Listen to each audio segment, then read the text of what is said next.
अस्सलाम वालेकुम दोस्तों, मेरा नाम आतिका मलिक है और एक बार फिर से आप सबका खुशामदीद है आपके अपने यूट्यूब चैनल आओ सीखे विद आतिका पे।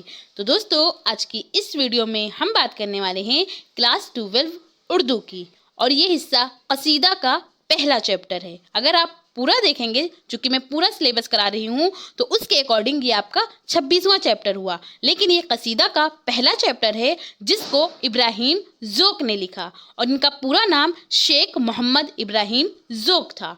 इन्होंने लिखा है दरमद्दा अबू ज़फ़र बहादुर शाह। तो आज हम इस कसीदे की मुकम्मल तशरीह करेंगे ज़रूरी हवालों के साथ, और ये भी जानेंगे कि कसीदा किसे कहते हैं, बिल्कुल आसान लफ्ज़ों में। तो अगर आप इसकी PDF लेना चाहते हैं तो आप मेरे टेलीग्राम चैनल से भी जुड़ सकते हैं, जिसका नाम आओ सीखे विद AK है, और इसका लिंक आपको डिस्क्रिप्शन में भी मिल जाएगा। तो आप वहां से डायरेक्ट ज्वाइन कर इस PDF को बिल्कुल फ्री ले सकते हैं। आई होप आपको ये चीज़ें पसंद आए और आपके लिए ये वीडियो यूज़फुल हो। अगर पसंद आए तो आप इसे लाइक करिए, और अगर चैनल पर पहली बार आए हैं तो चैनल को सब्सक्राइब कर बेल आइकन को ज़रूर प्रेस कर लें। और जो भी दोस्त आपके इंटर में हैं और उन्होंने ऑप्शनल सब्जेक्ट अगर उर्दू लिया हुआ है तो उन तक इसको शेयर कीजिए। तो चलिए शुरू करते हैं। शेख मोहम्मद इब्राहिम ज़ोक। तो मैंने इनकी फ़ोटो भी इसी में ऐड कर दी ताकि आपको पता चले कि जो इब्राहिम ज़ोक थे वो दिखते कैसे थे, और इनको कई नामों से जाना जाता था। जैसे इनका एक खिताब था खाकाने हिंद। क्या था? खाकाने हिंद। इसके अलावा इनको मलकुश शोरा के नाम से जाना जाता है। ये भी इनका क्या था? खिताब था, मलकुश शोरा। अब बात करते हैं कि खाकाने हिंद, ये जो खिताब था ये किसने दिया? तो ये खिताब देने वाले थे अकबर शाह सानी। कौन? अकबर शाह सानी। और जो मलकुश शोरा का खिताब है ये दिया था खुद बहादुर शाह जफ़र ने। ये जो थे बहादुर शाह जफ़र, ये क्या थे? ये मुग़ल साम्राज्य के आखिरी बादशाह हुए थे, बहादुर शाह जफ़र। और बहादुर शाह जफ़र जो थे ये शागिर्द थे किसके? इब्राहिम ज़ोक के। तो इन्होंने अपने उस्ताद को मलकुश शोरा का खिताब दिया था। तो अब हम बात करते हैं कि कसीदा कहते किसे हैं। कसीदा जो है ये अरबी ज़बान कसद से निकला है। किससे बना है? कसद से बना है। और कसद के माने होता है इरादा करना। क्या होता है? इरादा करना। कसद से बना है कसीदा। और कसीदा में क्या होता है? कसीदा उस नज़्म को कहते हैं जिसमें किसी की मद्दाह या मजम्मत की जाए। मद्दाह या मजम्मत की जाए। अब आप सोच रहे होंगे ये क्या है? तो मद्दाह कहते हैं किसी की तारीफ बयान करने को। मद्दाह की जाए यानी किसी की तारीफ बयान की जाए, या किसी की बुराई बयान की जाए। मजम्मत यानी कि बुराई। तो किसी की तारीफ या बुराई बयान की जाए तो उसको कसीदा कहते हैं।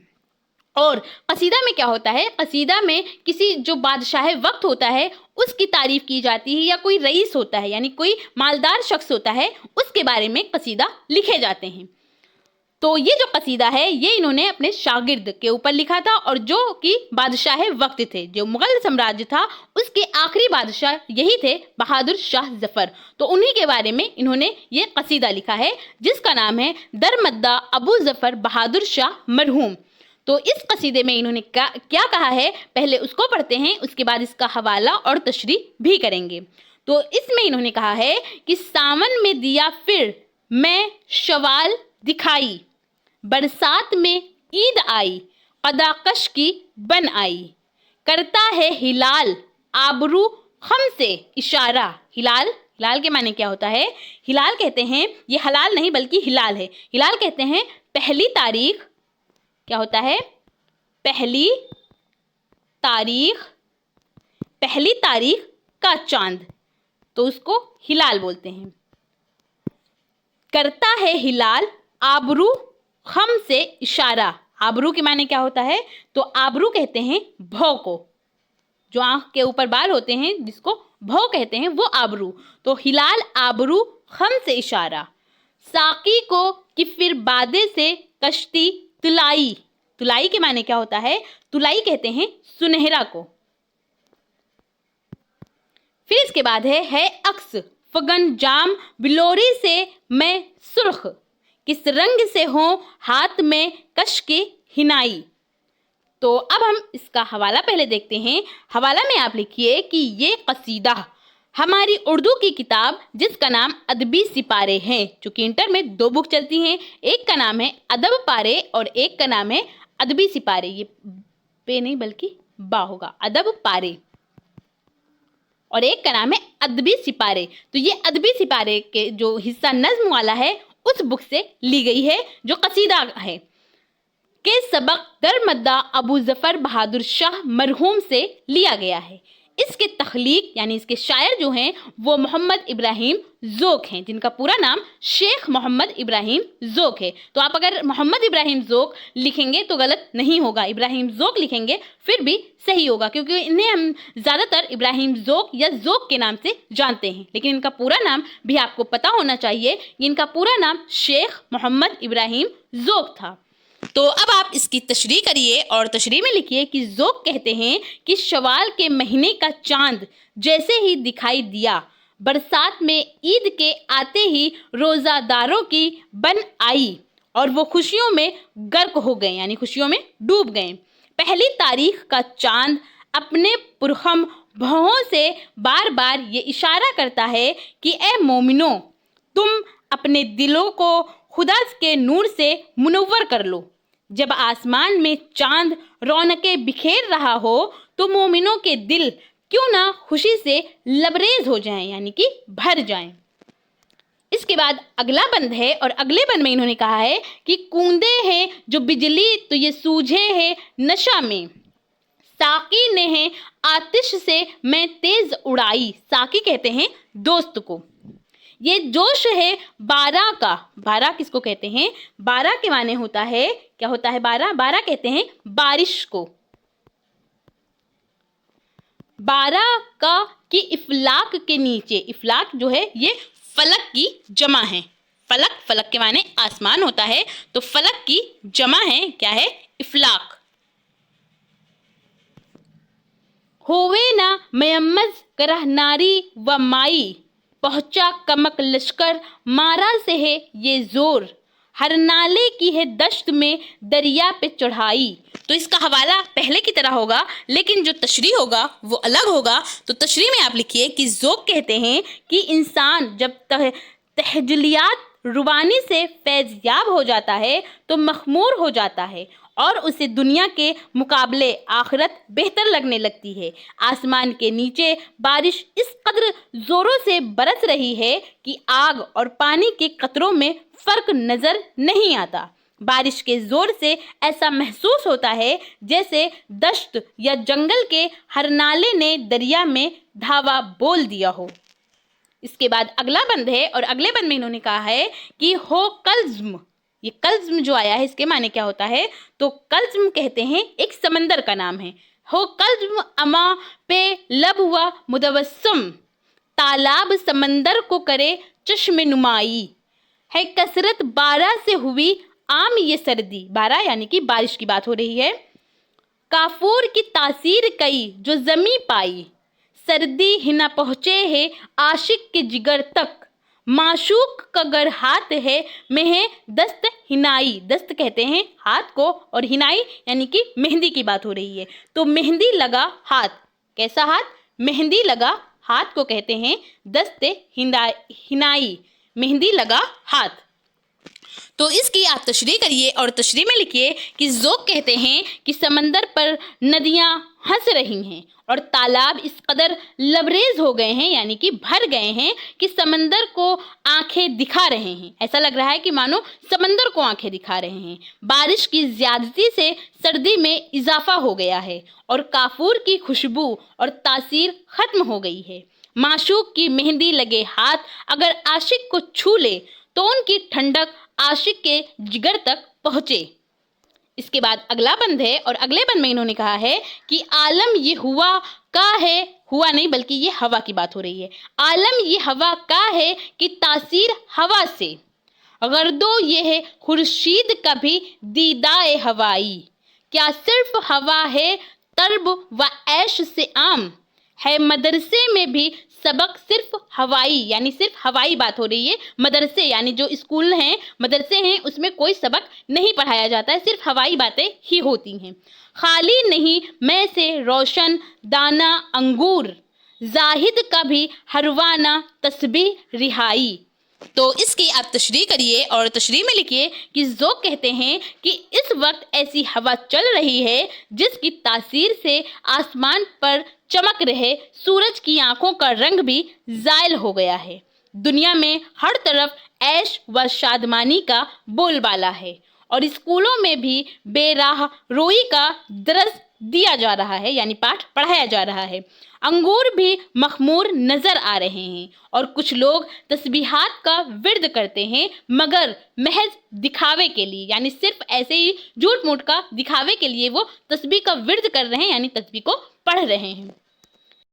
इसके बाद अगला बंद है और अगले बंद में इन्होंने कहा है कि जो आईना दिल है वो आशिक की बगल में, गोया की है मीनाए मैं का रिबाई, करती है सबा। सबा कहते हैं जो बहुत सुबह जब सूरज नहीं निकलता है उस वक्त जो हवा चलती है उस हवा को सबा कहते हैं, यानी सुबह की हवा को, बहुत ज़्यादा सुबह जब होता है उस हवा को सबा कहा जाता है। करती है सबा आके कभी मश्क फशानी, करती है नसीम आके कभी लखलका साई, था सोजनी खार का सहरा में जहाँ फर्श, सब्ज़े ने वहाँ मखमल खुश रंग बिछाई।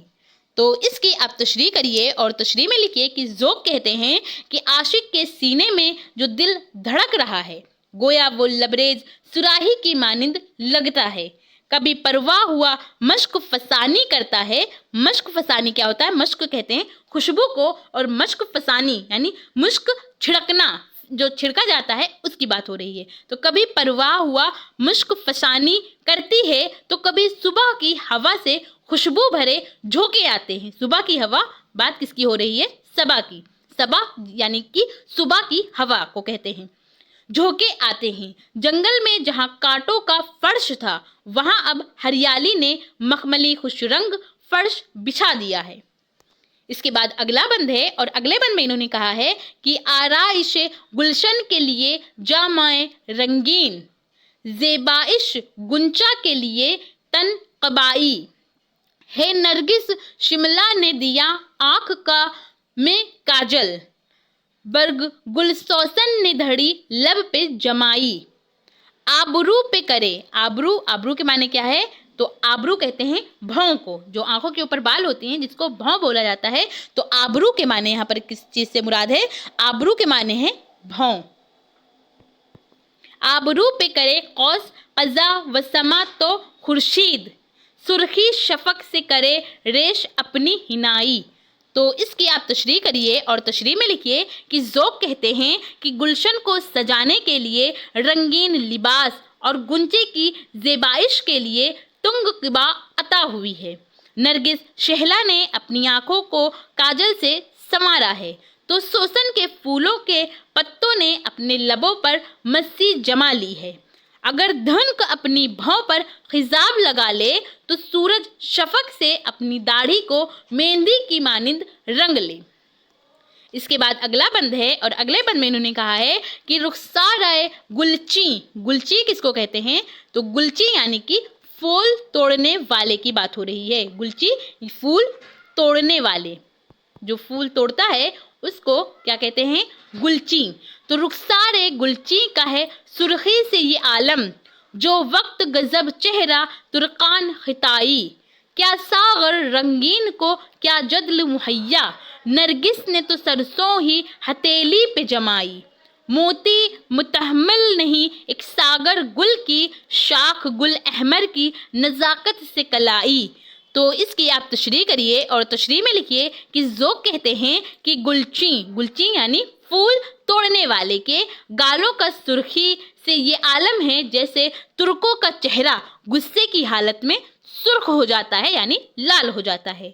नरगिस ने तो बलाखिर कमाल ही कर दिया कि देखते ही देखते शरबत के रंगीन प्याले को इस तरह पेश कर दिया मानो हथेली पर सरसों जमाई, यानी बहुत तेजी से काम करना। ये एक मुहावरा है, हथेली पर सरसों जमाना। تو یہی بات بتا دی جا رہی ہے، یعنی کوئی کام بہت تیزی سے کرنا۔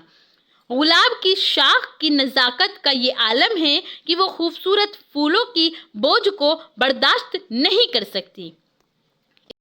اس کے بعد اگلا بند ہے، اور اگلے بند میں انہوں نے کہا ہے کہ اعجاز تو اسنجی مطرب سے چمن میں، ہر خار کی ہے نوک زباں شیر نوئی، حیرت کی نہیں جائے کی دیوار چمن پر، ہر طائر تصویر کرے۔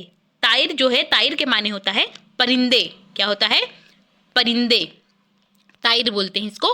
تو ہر طائر تصویر کرے نغمہ سرائی، شاہا تیرے جلوے سے ہے یہ عید کی رونق۔ شاہا یعنی بہادر شاہ ظفر کی بات ہو رہی ہے۔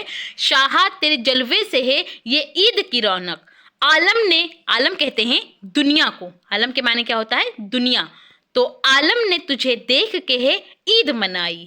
تو اس کی آپ تشریح کریے اور تشریح میں لکھیے کہ ذوق کہتے ہیں کہ چمن پہ سخنور کی آواز کا ایسا جادو چلا کہ کانٹوں کی زباں بھی شعر گوئی پر آمادہ ہو گئیں۔ اس میں کوئی حیرت کی بات نہیں کہ چمن کی دیواروں پر گل بوٹے بھی نغمہ خوانی کرنے لگے۔ اے بادشاہ وقت، یعنی بادشاہ وقت کون ہے؟ تو یہ بہادر شاہ ظفر ہیں، اس وقت کے بادشاہ ہیں۔ تو یہ کہہ رہے ہیں کہ اے بادشاہ وقت، تیری بدولت آج عید جیسی رونق دوبالا ہے۔ لوگوں نے چاند کے بجائے تجھے دیکھ کر عید جیسی خوشیاں منائی ہیں۔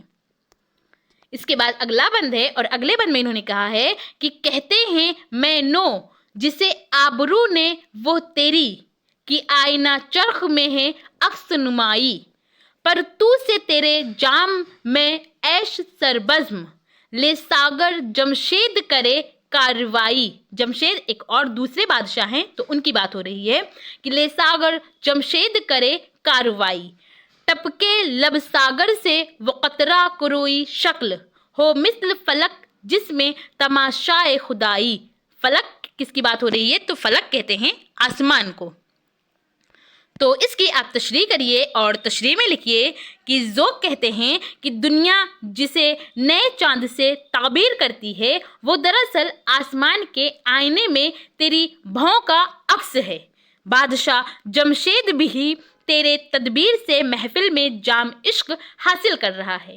تیرے مشروب سے بھرے پیالے کے کنارے سے جو بوند ٹپک رہی ہے اس میں خدائی کے جلوے گری نظر آتی ہے۔ اس کے بعد اگلا بند ہے، اور اگلے بند میں انہوں نے کہا ہے کیا علم سمائے تیرا سینہ میں فلک کے، دریا کی کہاں ہو سکے کاسا میں سمائی، پڑھتا ہوں تیرے سامنے وہ مطلع موضوع، احسنت کہیں سن کے بہائی و سنائی، یوں کرسی زر پر ہے تیری جلوہ نمائی، جس طرح کی مصحف ہو سر رحل تلائی۔ رحل کیا ہوتا ہے؟ رحل جس کے اوپر قرآن شریف رکھی جاتی ہے یا کوئی کتاب اور رکھ کر ہم پڑھتے ہیں، جو لکڑی کا اور پلاسٹک کا کسی طرح کا بھی ہوتا ہے، آپ اسٹینڈ سمجھ سکتے ہیں، رحل اس کو کہتے ہیں۔ تو رحل تلائی، تلائی کے معنی کیا ہوتا ہے؟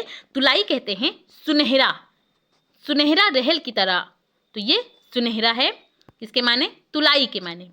تو اب آپ اس کی تشریح کریے اور تشریح میں لکھیے کہ ذوق کہتے ہیں کہ تیرا علم تو اس دریا کی مانند ہے جو کبھی بھی ایک پیالہ میں نہیں سما سکتا۔ کاسا جو یہاں پر لفظ آیا ہے، کاسا کے معنی پیالہ ہوتا ہے۔ میں تیرے سامنے اب وہ مطلع پڑھتا ہوں جسے سن کر خاص و عام اس کی تعریف کرنے پر مجبور ہو جائیں۔ جب تو تخت پر بیٹھا ہوتا ہے تو ایسا محسوس ہوتا ہے جیسے سونے کی رحل پر کوئی کتاب رکھی ہو۔ اس کے بعد اگلا بند ہے، اور اگلے بند میں انہوں نے کہا ہے کہ رکھتا ہے تو وہ دست سخا، دست کے معنی ہوتا ہے ہاتھ،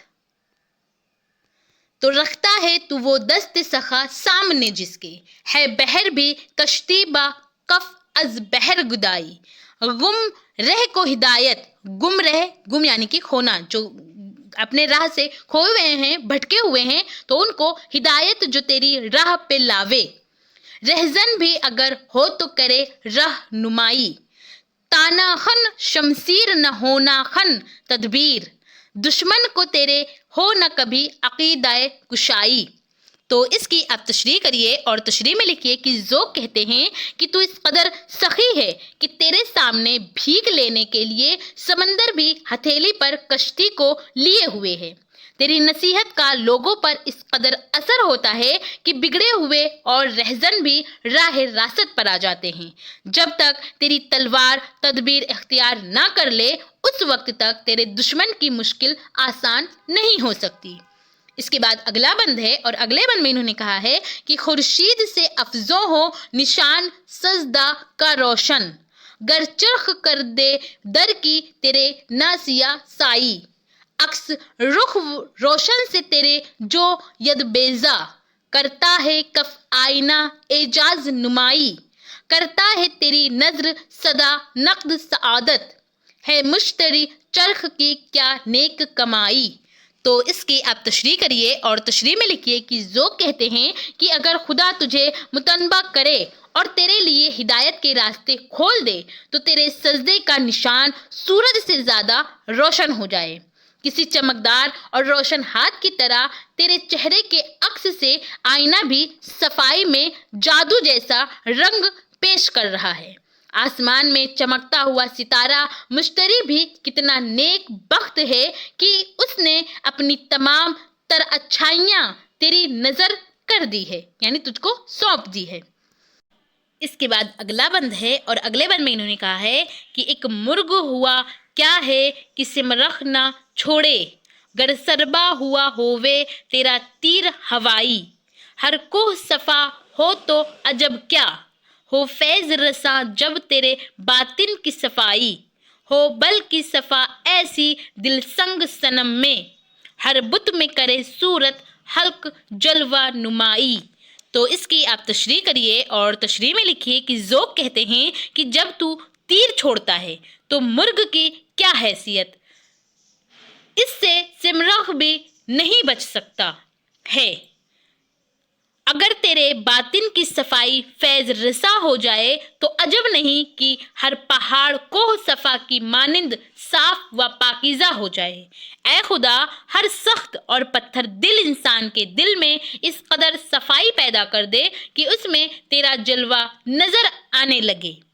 اس کے بعد اگلا بند ہے اور اگلے بند میں انہوں نے کہا ہے کہ ہر شعر غزل میں تیرے معنی صفا ہیں، قربان غزل کی تیرے دیوان شفائی، مانے جو ہوا دست درازی کو تیرا عدل، پروانہ کو بھی شمع نے انگلی نہ لگائی، جنزیر جو ہر کے رہی تیغ ہمیشہ، خون ریز کو ہو عہد میں تیرے نہ رہائی، رہائی یعنی اس کو بیل نہ ملے، وہ چھوٹے نہ، وہ آزاد نہ ہو، رہائی یعنی آزاد ہونا۔ تو اس کی آپ تشریح کریے اور تشریح میں لکھیے کہ ذوق کہتے ہیں کہ تیری غزل کا ہر شعر اتنا معنی خیز ہے کہ شفائی کا دیوان بھی اس پر قربان کرنے کو جی چاہتا ہے۔ تیرے عدل نے جب ظلم و ستم اور برائیاں مٹانے کے لیے ہاتھ آگے بڑھایا تو شمع کی بھی کیا پروانے کو جلانے کی ہمت نہ ہو سکی۔ جو لوگ تیرے عہد میں بغاوت اور خونریزی پر آمادہ تھے ان پر تیری تلوار ہمیشہ کو جوہر دکھا رہی اور وہ تیرے قید و بند میں زندگی بسر کرنے پر مجبور ہو گئے۔ اس کے بعد اگلا بند ہے اور اگلے بند میں انہوں نے کہا ہے کہ دیتا ہے دعا ذوق کی مضمون ثنا میں۔ ذوق یہ تخلص ہے شیخ محمد ابراہیم ذوق کا کہ مضمون ثنا میں، ثنا کے معنی ہوتا ہے تعریف، ہے ذہن رسا گو پہ کہاں اس کی رسائی، ہر سال شہا ہووے مبارک یہ تجھے عید، ہو مسند شاہی پہ کرے جلوہ نمائی۔ تو یہ لاسٹ کے اشعار تھے۔ تو اس کی آپ تشریح کریے اور تشریح میں لکھیے کہ ذوق کہتے ہیں کہ حالانکہ ذوق نے ممدوح کی تعریف کرنے کی اور اس کے اوصاف بیان کرنے کی ہر ممکن کوشش کی ہے، مگر یہ اس کے رتبے کے لحاظ سے کمتر ہی ہے، یعنی اتنی ساری جو تعریفیں بیان کی ہے تو وہ بھی ان کو ان کے رتبے، جو بہادر شاہ ظفر کا رتبہ ہے، جو مغل سامراج کے آخری بادشاہ تھے، ان کے رتبے کے لحاظ سے یہ کمتر ہے، کیونکہ قصیدہ میں ہوتا یہی ہے، جو بادشاہ وقت ہوتا ہے اس کی تعریف ہی بیان کی جاتی ہے۔ تو یہ ان کو کمتر لگ رہا ہے، تو یہ انہوں نے اپنے اس قصیدہ میں اس کو بھی ایڈ کیا ہے، اس لیے وہ محض دعا پر اکتفا کرتا ہے۔ اے بادشاہ، اللہ کرے تجھے ہر سال یہ عید مبارک ہو اور تو سالوں سال مسند شاہی پر جلوہ افروز رہے۔ تو اس طرح آج ہم لوگوں نے جانا کہ جو قصیدہ ہے جس کا نام در مدح ابو ظفر بہادر شاہ ہے، جو انہوں نے اپنے شاگرد کے اوپر لکھا تھا، اور کس نے لکھا تھا؟ تو شیخ محمد ابراہیم ذوق نے لکھا تھا۔ تو اس قصیدہ کی مکمل تشریح ہمیں کیسے کرنی ہے؟ ضروری حوالوں کے ساتھ، اور یہ بھی جانا کہ قصیدہ کسے کہتے ہیں، بالکل آسان لفظوں میں۔ تو اگر آپ اس کی PDF لینا چاہتے ہیں تو آپ میرے ٹیلی گرام چینل سے بھی جڑ سکتے ہیں، جس کا نام آؤ سیکھیں وتھ AK ہے، اور اس کا لنک آپ کو ڈسکرپشن میں بھی مل جائے گا، تو آپ وہاں سے ڈائریکٹ جوائن کر اس PDF کو بالکل فری لے سکتے ہیں۔ آئی ہوپ آپ کو یہ چیزیں پسند آئی ہو اور آپ کے لیے یہ ویڈیو یوزفل ہو۔ اگر پسند آئی ہو تو آپ اسے لائک کریے، اور اگر چینل پر پہلی بار آئے ہیں تو چینل کو سبسکرائب کر بیل آئیکن کو ضرور پریس کر لیں۔ اور جو بھی دوست آپ کے انٹر میں ہیں اور انہوں نے آپشنل سبجیکٹ اگر اردو لیا ہوا ہے تو ان تک اس کو شیئر کیجیے۔ اور آپ کو یہ ویڈیو کیسی لگی، اپنا فیڈ بیک ہمیں کمنٹ کے ذریعے ضرور بتائیے۔ تھینک یو، ہمیشہ خوش رہیے۔